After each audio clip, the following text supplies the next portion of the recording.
Welcome to విధాత. ఈ రోజు మన స్టూడియోలో మనతో మాట్లాడడానికి మలిదశ ఉద్యమంలో మొట్టమొదటి తెలంగాణ ఉద్యమకారుడు, అనేక సామాజిక ఉద్యమాలలో పాల్గొన్నటువంటి నాయకుడు, అనాథలందరికీ అమ్మా నాన్న అయినటువంటి తెలంగాణ బిడ్డ, ఇవాళ భారతదేశం రక్షణ కోసం భారత్ బచావో ఉద్యమానికి తెలంగాణలో నాయకత్వం ఇస్తున్నటువంటి నాయకుడు గాదె ఎన్నయ్య గారు మనతో ఉన్నారు. ఇప్పుడు ఆయనతో మాట్లాడదాం. నమస్కారం అండి. నమస్కారం. తెలంగాణ రాష్ట్రం ఏర్పడిన తర్వాత ఈ 9 సంవత్సరాల పరిపాలన మీ అంచనాలు ఏంటి?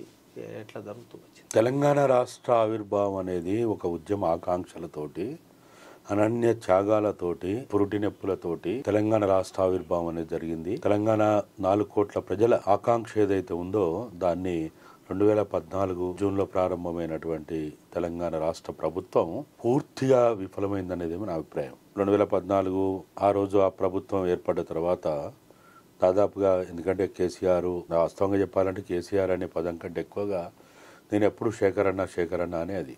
ఎందుకంటే నాకు 80లో పరిచయం అయినప్పుడు శేఖర్ అన్నగానే పరిచయం అయ్యింది. కాబట్టి నేను పార్టీలో ఉన్నప్పుడు కూడా ఎప్పుడు మేము శేఖర్ అన్న అనే పదంతో ఆయన ఉచ్చరించేది, నన్ను కూడా ఆయన ఇన్నన్న అనే పదంతో ఉచ్చరించేది.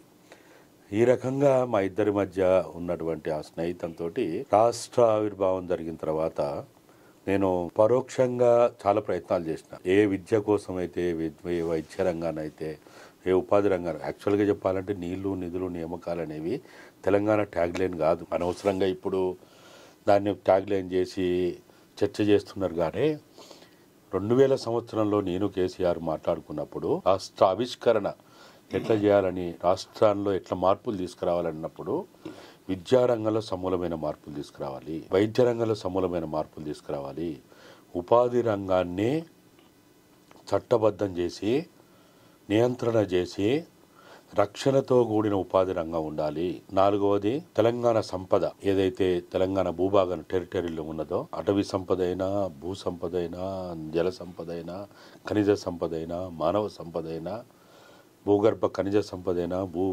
ఉపరితల ఖనిజ సంపద అయినా, ఏదైనా కావచ్చు, కొండలు గుట్టలు, ఇసుక, మంచి చెడ్డ, వాగులు అన్నిటి కూడా, కాకతీయుల కాలం నాటి ప్రసిద్ధిగాంచిన గొలుసుకట్టు చెరువులైన ఈ సంపదని కాపాడుకోవాలి, రక్షించుకోవాలి అనేది 4వ అంశంగా పెట్టుకున్నాం. 5వ అంశంగా సెల్ఫ్ రెస్పెక్ట్, ఆత్మగౌరవంతో కూడినటువంటి, స్వేచ్ఛ స్వాతంత్రాలతో కూడినటువంటి జీవన విధానం ఉండాలన్నది 5 అంశాల ప్రాతిపదికగా మేము రూపొందించాం. దాన్ని గుర్తు చేయడానికి నేను 2014 తర్వాత అనేక రకాల ప్రయత్నాలు చేసి కానప్పుడు బహిరంగ లేఖల ద్వారా కూడా, మీడియా ద్వారా కూడా నేను ప్రయత్నం చేసిన.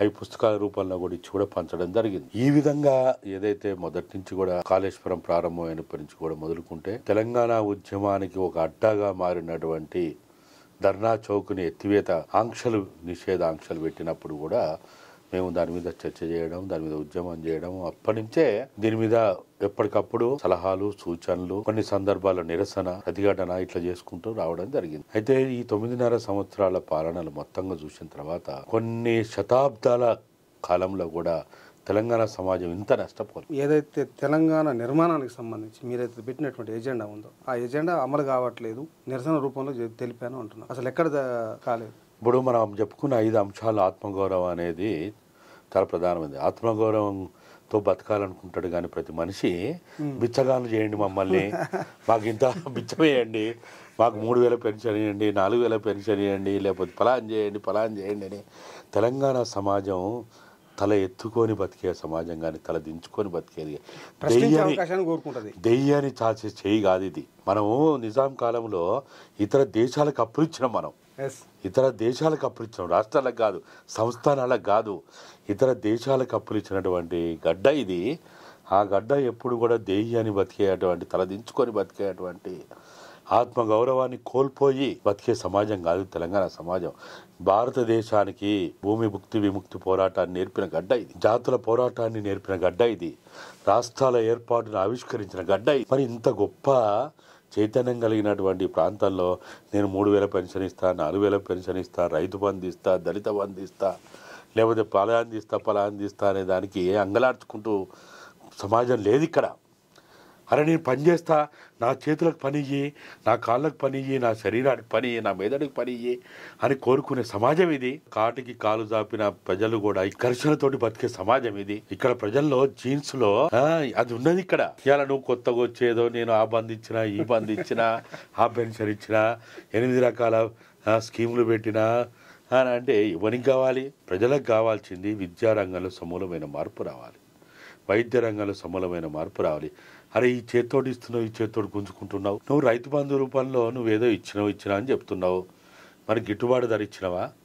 ఎరువుల ధరలు పెంచుతీవి, విత్తనాల ధర పెంచుతీవి, అనేక ట్యాక్స్ల రూపంలో లాక్కుంటేవి. అసలు ఒక్క జిఎస్టీ రూపంలో జరుగుతున్న పెద్ద మోసం ఇంత అంత కాదు. ఇలా ఇక్కడి నుంచి నేను వరంగల్ పోవాలంటే 2 చోట్ల టోల్ ట్యాక్స్ కట్టాలి. నిజాం కాలంలో గాని పూర్వం కూడా రహదారి పన్ను అనేది ఉండే. రహదారి పన్ను ఎవరికి ఉండే? జంతువులకు ఉండే, పశువులకు ఉండే. ఇవాళ మనుషులకు వచ్చింది. మనం టోల్ ట్యాక్స్ కట్టి ప్రయాణం చేయాల్సిన పరిస్థితి వచ్చిందంటే రహదారి పన్ను కట్టి, సరే రహదారి పన్ను అనే పేరు తీసేసి అందమైన పేరు టోల్ ట్యాక్స్ అంటున్నావు. అదేగా తేడా. వాహనం కొనగానే వాహన పన్ను అనేది మొత్తం రోడ్ ట్యాక్స్, తర్వాత ఇప్పుడు టోల్ ట్యాక్స్ కడుతున్నాం. అంటే రోడ్డుకు 2 పన్నులు కడుతున్నాం. నువ్వు ఎన్నిసార్లు తిరిగితే నా గ్రామానికి, నా పుట్టిన గ్రామానికి నేను పోయి రావాలంటే పొంగ పన్ను కట్టాలి, రాంగ పన్ను కట్టాలి. ఇదా ఆధునిక సమాజం అంటే? అభివృద్ధి చెందిన సమాజం అంటే? రాకెట్ యుగ సమాజం అంటే ఇదా? బానిస సమాజంలో కూడా నేను అనుకుంటా ఆధునిక సమాజంలో కూడా ఇట్లా లేదు. మనిషి ఆదిమ సమాజంలో కూడా రహదారి పన్ను లేదు. మరి ఇంత పెద్ద అభివృద్ధి చెందిన సమాజంలో ఇట్లా ఉందంటే ఈ సమాజం ఎట్లా మనం అభివృద్ధి చెందిందని అనుకుంటాం. కాబట్టి తెలంగాణ సమాజం ఏదైతే మనం విద్యారంగంలో మార్పు తేవాలి, వైద్య రంగంలో మార్పు తేవాలి, ఉపాధి రంగాన్ని క్రమబద్ధీకరణ చేసి, నియంత్రణ చేసి, రక్షణతో కూడిన చట్టబద్ధమైన ఉపాధి రంగం. ఇవాళ ఉపాధి రంగానికి ఎక్కడన్నా రక్షణ ఉందా? మన సంపద ఎక్కడ కాపాడబడ్డది? నాకు తెలిసి హైదరాబాద్ చుట్టూ ఉన్నటువంటిది పైగా భూములు ఉన్నాయి ఇక్కడ, సర్ఫకాస్ భూములు ఉన్నాయి ఇక్కడ, ఎండోన్మెంట్ భూములు ఉన్నాయి ఇక్కడ, భూములు ఉన్నాయి ఇక్కడ, సీలింగ్ భూములు ఉన్నాయి ఇక్కడ. ఇవాళ చెరువు శిఖాలు, మాన్యాలు, అనేక రకాలుగా భూములు ఉండే. కొన్ని నా అంచనా ప్రకారం 40,000 ఎకరాల పైన అత్యంత ఖరీదైనటువంటి విలువైనటువంటి ఒక్కొక్క ఎకరం 100 కోట్ల విలువ చేసే భూములని సర్వనాశనం చేసినాం కదా. చెరువులు పోయినాయి కదా, కుంటలు పోయినాయి కదా, గుట్టలు పోయినాయి కదా. మిషన్ కాకతీయ పెట్టి చెరువులు పోయినాయి మీరు అంటున్నారు సార్. మిషన్ కాకతీయ వాళ్ళ కాంట్రాక్టర్ల లాభాలకు ఉపయోగపడ్డది కానీ చెరువులో పూడిక తీస్తే కాదు. ఆ ఫీడర్ ఛానళ్లలో మరమ్మతులు చేయాలి. నీవు ఇక్కడ చెరువుని ఒక పూర్వ వైభవం తీసుకురావాలంటే ఉట్టి మట్టి తీస్తే కాదు, మట్టి అమ్ముకుంటే కాదు, కాంట్రాక్టర్లు లాభం చేసే పని కాదు. ఆ ప్రాంతంలో కూర్చిన వర్షాధార జలాలని ఆ చెరువులోకి రావడానికి ఫీడర్ ఛానళ్ళు ఉంటాయి. కాలువలను మరమ్మతు చేయాలి. కాలువల్లోనేమో మురికి తుమ్మలు మొలిసే, చెట్టు మొలిసే, మొత్తంగా కూడా సర్వనాశనం అయిపోయాయి. ఎర్రలు బారున్నాయి, నెర్రలు బారున్నాయి. అవి మన తుమ్మలు మొలిసినాయి. మన మత్తలు మొత్తం విధ్వంసం అయిపోయి సర్వనాశనం అయిపోయినాయి. నీ తుమ్మును మరమ్మతు చెయ్యవు, నీ మత్తలిని మరమ్మతు చెయ్యవు. వర్షాలు కురిస్తే మొత్తంగా కూడా మత్తలలోంచి నీళ్ళు కిందికి బారబట్టే. అసలు నా ఉద్దేశం ఏంటంటే, ఇది మొదటి నుంచి చెప్పిన, తెలంగాణ ప్రాంతంలో కురిసిన వర్షాధార జలాలని కృష్ణానదిలోకో గోదావరి నదిలోకి ఎందుకు పోనీయాలి, మళ్ళీ అక్కడి నుంచి ఎందుకు తెచ్చుకోవాలి? ముందు నీళ్లు పోకుండానే అడ్డుకట్టేయాలని. భారతదేశంలో ఎక్కడ లేనంత సంపద కాకతీయుల కాలంలో రూపొందించబడిన ఏర్పాటు కాబడిన సంపద. చెరువులు ఒక్కొక్క ఊరికి 2, 3, 4, 5 చెరువులు ఉన్నాయి, కుంటలు ఉన్నాయి. వెనకటి కాలంలో మన ఊర్లలో పీతిరి కుంట అనేది, జంగిడిబర్ల కుంట అనేది, చాకిరేవ్ అనేది, చావురేవ్ అనేది, అనేక పేర్లతో పిలువబడినటువంటి కుంటలు కయ్యాలు ఉన్నాయా? కాబట్టి ఈ మొత్తాన్ని విధ్వంసం చేసింది ఈ 9.5 సంవత్సరాల కాలంలో. సంపదని, ఇసుకని మనం తయారు చేయగలుగుతామా? సృష్టించగలుగుతామా?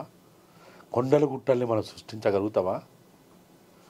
సంపద సృష్టికి అనుకూలం లేనటువంటి సంపదను కూడా కొన్ని దశాబ్దాల, శతాబ్దాల కాలంలో, కొన్ని వేల సంవత్సరాల కాలంలో సృష్టింపబడిన సంపద అది. ఆ సంపద మొత్తం నాశనం చేస్తాం కదా. మళ్ళా కొన్ని వేల సంవత్సరాల్లో మనం ఈ ప్రకృతిని విధ్వంసం చేయకపోతే అది తయారవుతుంది కావచ్చు. ఒక కొండని, గుట్టని తయారు చేయగలుగుతామా? ఇసుక రేణువులు తయారు చేయగలుగుతామా? మానవ సృష్టి జరుగుతుందా? టెస్ట్ ట్యూబ్ బేబీల ద్వారా మనుషులు సృష్టించగలుగుతాం కానీ ఒక ఇసుకను తయారు చేయగలుగుతామా? ఇసుక రేణువులను తయారు చేయగలుగుతామా? కొండను తయారు చేయగలుగుతామా? అంత పెద్ద విధ్వంసం జరిగింది ఇక్కడ. ఎట్లా ఈ తెలంగాణ కాపాడబడాలి? మనం 2014లో తెలంగాణ రాష్ట్ర ఆవిష్కరణ తర్వాత తెలంగాణ కోసం ఎవరెవరైతే త్యాగాలు చేసిండ్రో, ఎవరెవరైతే అనేక రకాలుగా నాయకత్వం వహించిన వాళ్ళందరం తప్పు చేసినాం. నా దృష్టిలో 2014 తర్వాత ఇక్కడ చెప్పబడేటువంటి జాయింట్ యాక్షన్ కమిటీలు కావచ్చు, పార్టీలు కావచ్చు, ఇంక్లూడింగ్ ఎంఎల్ పార్టీలు కావచ్చు, కమ్యూనిస్ట్ పార్టీలు కావచ్చు, రాష్ట్రం తెచ్చినాం, ఇక మన పని అయిపోయింది. జర్నలిస్టులు, లాయర్లు, బుద్ధిజీవులు, ప్రొఫెసర్లు అందరూ కూడా, కళాకారులు అందరం తప్పు చేసినాం. ఈ తప్పు మనం గ్రహించాలి. సరే, ఏది ఏమైనా 9.5 సంవత్సరాల తర్వాత ఆ పాలనని మనం ప్రజలు తీర్పిచ్చి మార్పు గురి చేసి ఒక కొత్త ప్రభుత్వాన్ని ఇప్పుడు ఏదో తెచ్చుకున్నాం. ఇప్పుడు కూడా ఇక మనం ఈ ప్రభుత్వాన్ని దించినాం, ఈ ప్రభుత్వాన్ని తెచ్చినాం, మన పని అయిపోయింది, మన అవసరం తీరిపోయింది. బుద్ధిజీవుల పని అయిపోలేదని మీరు చెప్తారు ఇప్పుడు? అస్సలు లేదు. ఒళ్ళు దగ్గర పెట్టుకొని ఇంకా అప్పటికంటే ఎక్కువ ఇప్పుడు పని చేయాలి. ఏం చేయాలి వీళ్ళంతా, బుద్ధిజీవులంతా ఏం చేయాలి? ఈ తెలంగాణ ఉద్యమ ఆకాంక్షలు ఏవైతే ఉన్నాయో వాటిని నెరవేర్చుకోవడానికి మనం ఒక్కొక్కటిగా ప్రయత్నం చేయాలి. మనము వాటిని ఓడగొట్టి ఇక్కడ కొత్త ప్రభుత్వాన్ని తీసుకొచ్చి మన పని అయిపోయింది అనుకుంటే ఎట్లుంటుంది అంటే, శత్రువుని లేపి మనం అనుకున్నట్టు ఉంటుంది. శత్రువుని లేపి మనం అనుకుంటే, మన వ్యతిరేకిని లేపి మనం అంటే వాడు ఊరుకుంటాడా? మనంతా గుర్రు పెట్టి పన్నాం ఇన్ని రోజులు. 9.5 సంవత్సరాలు కళాకారులు చెప్పబడే వాళ్ళు, బుద్ధిజీవులుగా చెప్పబడే వాళ్ళు, ప్రొఫెసర్గా చెప్పబడే వాళ్ళు, మేము చాలా పెద్ద పెద్ద ఉద్యమాలు చేసినాం. ఏదో కమ్యూనిస్టులు చెప్పుకుంటూ ఉంటారు కదా, మా తాతలు నేతులు లాగిన మా మూతులు వాసన చూడండి అని. ఇప్పుడు వీళ్ళు చేయాల్సిన కార్యక్రమం ఏంటి? ఈ ప్రభుత్వం ఈ సంపదను మొత్తం కూడా కాపాడబడాలి, సంపదను సృష్టించాలి, పేదలకు సంక్షేమ ఫలాలు అందాలంటే ఏం జరగాలి ఈ ప్రభుత్వం? ఇప్పుడు ఈ 6 గ్యారంటీల లేకపోతే డిక్లరేషన్లను చూసి తెలంగాణ ప్రజలు కేసీఆర్ని దించలే, వీళ్ళని తీసుకురాలి. అసలు 6 గ్యారంటీలు అనేవి తెలంగాణ సమాజానికి అసలు అది ఇమ్మెటీరియల్. తెలంగాణ సమాజం కోరుకున్నది మనం ఇంతకుముందు మాట్లాడుకున్నట్టు, వాళ్ళు నేను ఆర్టీసీ బస్సులో ఉచితం ఇస్తా, లేకపోతే 2500 ఏదో ఇస్తా, గ్యాస్ సిలిండర్ ఇస్తా, లేకపోతే ఇంకేదో ఇదన్నీ కాదు. ఫస్ట్ కావాల్సింది విద్యారంగంలో సమూలమైన మార్పులు తీసుకురావాలి, వైద్య రంగంలో సమూలమైన మార్పులు. ఉచిత విద్య అనేది కూడా నా దృష్టిలో తప్పు పదం. అది మీడియా కూడా దాన్ని వాడుతున్నది, రాస్తున్నది అంటున్నారు. కానీ ఈవెన్ బుద్ధిజీవులు అనేవి చెప్పబడే వాళ్ళు కూడా దాన్ని ఉచిత అంటే ఏంటిది? అసలు మన డిక్షనరీలో ఎక్కడైనా ఉచితాన్ని ఉన్నదా? రాజ్యాంగంలో ఉచితాన్ని ఎక్కడైనా ఉన్నదా? ప్రభుత్వ విద్య అంటారు, ప్రభుత్వ వైద్య విధానాలు అంటారు. అంతేగాని ఉచిత అనే పదాన్ని బంద్ చేసి ప్రభుత్వ విద్య ఉండాలి, ప్రభుత్వ వైద్య ఉండాలి. ఈ 2 రంగాలు బలోపేతం చేయాలి. ఇవి కనుక బలోపేతం అయితే నీకు ఎవరు అడుగుతాడు ఈ పెన్షన్లు? ఎవరికి కావాలి ఈ పెన్షన్లు? ఈ దిక్కుమాల పెన్షన్లు, బిచ్చగాళ్ళు చేసే పెన్షన్లు ఎవరికి కావాలి? ఇప్పుడు నా ఖర్చు అంతా కూడా ఉద్యోగస్తులు, ఇప్పుడు ప్రభుత్వ ఉద్యోగస్తులైనా, ప్రైవేట్ ఉద్యోగస్తులైనా, లేకపోతే మొత్తంగా కూడా కూలినాలు పనిచేసుకుని అడ్డ కూలీలుగా ఉన్న వాళ్ళ మొత్తం వాళ్ళ సంపాదన అంతా కూడా విద్యారంగానికి పోతుంది, వైద్య రంగానికి పోతున్నది. అవి పోకపోతే మనకి ఏమవసరం? శ్రమను నమ్ముకొని బతికేటువంటి సమాజం మనది, శ్రమను నమ్ముకొని బతికేటువంటి ప్రజలు మనోళ్ళు. కాబట్టి పూర్తి స్థాయిలో ప్రభుత్వ విద్య ఉండాలి, ప్రభుత్వ వైద్యం ఉంటే సంపద కాపాడబడితే, గౌరవంతో కూడినటువంటి సమాజ ఏర్పాటు కనుక జరిగితే ఈ 6 గ్యారంటీలు ఇవన్నీ అసలు ప్రజలు ఎప్పుడు అడగరు. నా దృష్టిలో అయితే ఇది పెద్ద విశేషం కాదు. అంటే ఈ ప్రభుత్వం ఉచిత విద్య, ఉచిత వైద్యం అని చెప్పరిస్తుందా? చేయాలి. నువ్వు ఇది చేయకుండా వేరే ఇంకా నువ్వు ఎన్నితే ఏమైతే చేయాలి. అదే ఇది నువ్వు ఒక్కటేసారి చేయలేవు. ఇప్పుడు సపోజ్ ఇప్పుడు మనకి ఎట్లున్నది, 40% ప్రభుత్వ విద్య ఉంది, 60% ప్రైవేట్ విద్య ఉంది. దీన్ని అట్లీస్ట్ ఉల్టా చేయి, 60-40 చేయి. 100% ఎప్పుడు ఎక్కడ కూడా సాధ్యం కాదు. ఓవర్ నైట్ మార్పులు ఎక్కడ రావు. దానికి మీరు అందరికి మేధావులకు, బుద్ధిజీవులకు కోరేది, విజ్ఞప్తి చేసేది మేము ఏదైతే విద్యారంగం, వైద్య రంగంలో సమూలమైన మార్పులు తీసుకురావడానికి బడ్జెట్ కేటాయింపులు ఎక్కువ చేయండి. అరే నీకు చేత కాదా, నీ దగ్గర డబ్బులు లేవు, వాడంతా అప్పుల కుప్పటి చేసిపోయిండు. ఇవాళ గనుక ఈ రాష్ట్రం నుంచి భూమిపుత్రులుగా ఉండి ఇతర దేశాల్లో ఉన్నవాళ్ళు, ఇతర రాష్ట్రాల్లో ఉన్నవాళ్ళు మీ గ్రామంలో ఉన్న స్కూల్ని మీరు అభివృద్ధి చేయడానికి మీరు ముందుకు రండి అంటే రావడానికి సిద్ధంగా ఉన్నారు. ఆ గ్రామంలో పుట్టి ఆ గ్రామంలో పెరిగి ఇవాళ ఏదైతే ఇతర దేశాల్లో ఉన్నోళ్ళు, ప్రపంచంలో నలుమూలలో ఉన్నోళ్ళు నాకు ఎంతో మంది అడుగుతా ఉన్నారు, అరే మా స్కూల్ ని డెవలప్ చేస్తా, వాళ్ళకి అవకాశాలు ఇస్తే చాలు, ప్రభుత్వం అవకాశం ఇవ్వాల, కనీస ఏర్పాట్లు చేస్తే చాలు. డబ్బులు ఇవ్వడానికి చాలా మంది తయారుగా ఉన్నారు. ఏది లేకుండా అన్న మనకు తెలుసు కదా, కార్పొరేట్ సోషల్ రెస్పాన్సిబిలిటీ కింద తెలంగాణలో ఇవాళ దానికి వచ్చే నిధులు ఎంత అంటే 30,000 కోట్లు ఉన్నాయి. 30,000 కోట్ల రూపాయల కార్పొరేట్ సోషల్ రెస్పాన్సిబిలిటీ ద్వారా పారిశ్రామికవేత్తలు, వ్యాపారవేత్తలు కట్టేటువంటి 1.5%, 2% నిధులు ఏదైతుందో వాటి వెంటనే క్రమబద్ధీకరణ చేసి ఎక్కడికక్కడ వాళ్ళే అన్ని చేస్తారు. నువ్వు చేయాల్సింది ఏంటంటే దానికి కావాల్సినటువంటి సిబ్బందిని నియామకించు, స్కూళ్ళని డెవలప్ చేస్తారు, water facility, library facility, play ground, లేకపోతే అత్యంత ఆధునిక టెక్నాలజీతో కూడుకున్నటువంటి అన్ని ఏర్పాటు చేస్తారు. అరే కంప్యూటర్లు ఇవ్వడానికి, ల్యాప్టాప్లు ఇవ్వడానికి ఎంతమంది ముందుకు వస్తున్నారు? సిబ్బంది లేకపోతే ఏమవుతుంది? నిరుపయోగం అవుతుంది. ఉద్యోగ నియామకాలు జరగాలి, సిబ్బంది నియామకం జరగాలి. నీకు ఎంతైతే ఒక స్కూల్ రన్ కావడానికి మనకు ఆల్రెడీ కొన్ని నియమాలు ఉన్నాయి. ఒక అటెండర్ ఉండాలి, ఒక స్వీపర్ ఉండాలి, లేకపోతే అక్కడ రక్షణ కోసం ఒక వాచ్మెన్ ఉండాలి. అక్కడి నుంచి మొదలుకుంటే మిగతా అందరు సిబ్బంది, non teaching staff, teaching staff సక్రమంగా పెడితే ఎందుకు కాదా? బ్రహ్మాండంగా అయితే మరి ఆ దిశ నియామకాలు జరగాలనేది మీరు ప్రభుత్వాన్ని కోరుతున్నారు. అంతే, అదొక్కటి చేస్తే చాలు, ఇక నువ్వేం చేయాల్సిన అవసరం లేదు. మీరు విద్యార్థి దశలో వామపక్ష తీవ్రవాద రాజకీయాలు అయిపోయారు, ఆర్ఎస్సీలో పనిచేశారు, పీపుల్స్ వార్లో పనిచేశారు. తర్వాత తెలంగాణ ఉద్యమంలో టీఆర్ఎస్తో ఉన్నారు. ఆ తర్వాత టీఆర్ఎస్తో విభేదించారు. మీరు సొంతంగా ఒక ఆర్గనైజేషన్ పెట్టుకొని నడిపారు. ఇలా భారత్ బచావ్ ఉద్యమం నడుపుతూ ఉన్నారు. అయితే ఈ సీక్వెన్స్ మొత్తంలో చూసినప్పుడు మిమ్మల్ని విమర్శించే వాళ్ళు కొంతమంది ఇన్నయ్య గారికి నిలకడ ఉండదు, ఒక దగ్గర స్థిరంగా ఉండడం అనేటువంటి ఒక అభిప్రాయం ఉన్నది. ఎందుకు వచ్చింది అది? అంటే దీన్ని అర్థం చేసుకోవడంలో లోపం ఉంటుంది. ఎప్పుడు కూడా ఒక మనిషిని మనం ఒక కులమానుగా చూసేటప్పుడు ఆయన ఆశయాలకి, ఆయన సిద్ధాంతానికి కట్టుబడి ఉంటున్నాడా లేకపోతే డివియేట్ అవుతున్నాడా అనేది కులమానుగా చూడాలి. ఇప్పుడు టీఆర్ఎస్ ప్రారంభించినంత మాత్రాన కట్టుబానిసగా టీఆర్ఎస్లో ఉండాల్సిన అవసరం లేదు. లేకపోతే ఈవెన్ మార్క్సిస్టు వెలుగులో ఏదైతే ఆ రోజు గతితార్కిక భౌతికవాద ఆలోచనతోటి మనం ఏదైతే పనిచేయాలనుకొని సమాజ మార్పు కోసం పనిచేసినామో, ఆశయాలు, సిద్ధాంతాలు ఎంత గొప్పైనా ఎత్తుగడలో ఉన్నటువంటి కొన్ని లోపాల వల్ల తీసుకుంటున్నటువంటి కొన్ని నిర్మాణపరమైన లేకపోతే ఆచరణపరమైనటువంటి వాటిల్లో వచ్చేటువంటి కొన్ని అసలు గతితార్కం ఏం చెప్తుంది? ఘర్షణ పడు ఎప్పటికంటది. ఘర్షణ పడకుండా బానిసగా బతకని ఎక్కడ చెప్పదు. పదార్థం నిరంతరం మారుకుంటూ పోవాలి. కాలమాన పరిస్థితులను బట్టి అది మార్పు చెందేటువంటి లక్షణం మనిషిలో ఉండాలి. ఆ లక్షణం జడత్వం అనేది ఎప్పుడు పనిచేయదు. జడత్వ సిద్ధాంతం ఎప్పుడు పనిచేయదు.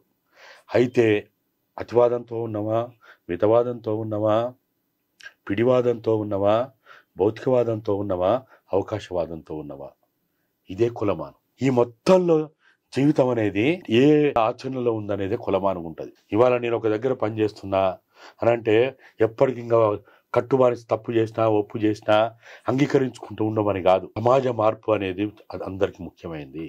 నిచ్చెనమెట్ల సమాజం పోవాలి, దోపిడీ రహిత సమాజం రావాలి, శ్రమను గౌరవించే సమాజం రావాలి. వీటన్నిటికంటే ముఖ్యంగా మానవ విలువలతో కూడినటువంటి, మానవత్వంతో కూడినటువంటి, మానవ సంబంధాలతో కూడినటువంటి సమాజం ఉండాలి. మానవత్వాన్ని చంపేసి, మానవ విలువల్ని చంపేసి నేను గొప్ప ఆదర్శాలతో జీవిస్తున్నా అంటే నడవదు. అసలు మనిషి అనేవాడు ఎవడు? నా దృష్టిలో కమ్యూనిస్ట్ అనేది చాలా సుదూరమైనటువంటి స్థాయిలో ఉంది. అది ఈ దేశంలో కమ్యూనిస్టు అని చెప్పుకోవడానికి నిస్వార్థంగా త్యాగంతో కూడినటువంటి పనిచేసే వాళ్ళు ఎవరో కొంతమంది ఉండొచ్చు, కానీ బయట చెప్పుకుంటున్నటువంటి వాళ్ళు ఎవరు కమ్యూనిస్టులు కాదు. నా దృష్టిలో కమ్యూనిస్టు సిద్ధాంత ఆశయాలతో ఉన్నారు వాళ్ళు కాదు. అసలు వాటన్నిటికంటే ముఖ్యంగా మొదలు మనం మనుషులం. మనిషి అనే 3 అక్షరాలకి అర్థాన్ని, పరమార్థాన్ని ఇవ్వగలిగితే అదే గొప్పది. నిత్య సంఘర్షణలో భాగంగానే మీరు అనుకున్నటువంటి కొలమానం దాని ప్రకారంగానే ఈ మార్పులు అనేవి జరుగుతున్నాయి అనేది మీరు అంటున్నారు. ఫస్ట్ మనిషి, తర్వాత మానవత్వ విలువలు, దాని తర్వాత ప్రజాస్వామ్య విలువలు, దాని తర్వాత విప్లవ విలువలు, రెవల్యూషనరీ భావజాలం, దాని తర్వాత కమ్యూనిస్టు. ఇవాళ ఈ సమాజంలో నేను అనుకోవడం మనందరం కూడా ఇంకా ప్రజాస్వామ్య విలువలు కలిగి కూడా లేవు. ఓన్లీ మానవ విలువలు, మానవత్వ విలువలతో ఉన్నాం. ఆ విలువల్ని మనం కాపాడుకోగలిగినా ఈ విషపూరిత సాంస్కృతిక సంఘర్షణ జరిగే సమాజంలో మనిషి అనే మానవత్వ విలువలతో బతికినా అదే గొప్ప. అసలు ఈ వ్యతిరేకం నుంచి ఈ విమర్శ ఎందుకు వచ్చింది అని అంటే విమర్శ కోసం విమర్శ చేసే వాళ్ళు ఎప్పటికుంటారు. విమర్శ ఇప్పుడు ఎవరికో ఏదో ఆశ ఉంటుంది. అరే ఇప్పుడు నేను టీఆర్ఎస్లో ఉంటే నాకు ఫలాన్ని ఇప్పించేవాడు కదా. ఇప్పుడు కూడా ఈ ప్రభుత్వం మారిన తర్వాత, ఇప్పుడు వచ్చిన తర్వాత చాలామంది అరే ఈ మార్పులో మీరు చాలా కష్టపడ్డారు, క్రియాశీల పాత్ర పోషించిండ్రు, మరి నాకు ఇంకా పదవి ఇప్పి, లేకపోతే గలాన్ చేయి, లేకపోతే ట్రాన్స్ఫర్ చేయి, పలాన్ చేయి అంటే వ్యక్తి స్వార్థంతో కూడినటువంటి ఆలోచన విధానం ఉన్నాం. కానీ సమిష్టి ఆలోచన విధానానికి ఇంకా సమాజం మన చుట్టూ ఉన్న వాళ్ళు కూడా ఎదగలే ఇంకా.